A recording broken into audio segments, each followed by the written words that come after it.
Human trafficking and slavery remain global problems, and awareness is obviously a key to ending them. As we approach My Freedom Day, Rafael Romo shows us how a play in Mexico City is trying to inform and empower audiences. The play has been well received by audiences across Mexico, but the producer's goal goes well beyond getting standing ovations. The audience realizes that anybody can be a victim of human trafficking, and it's shocking, and it brings you out of your comfort zone. The play is called From Heaven to Hell.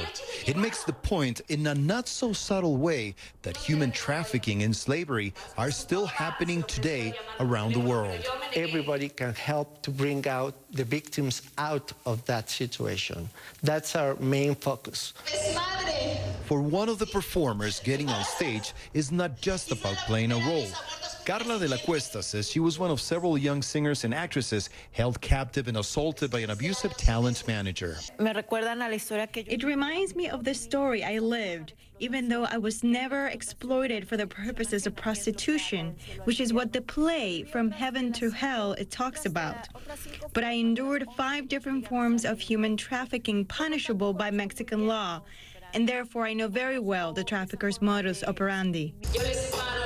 Audiences hear the stories of girls who have been tricked into prostitution and a life of sexual exploitation. The real victims that inspired the play sometimes appear side by side with the actresses at the end of the show.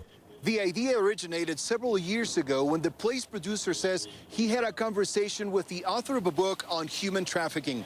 It took them a couple of years to come up with the most effective and relatable way to take the book's message to the stage.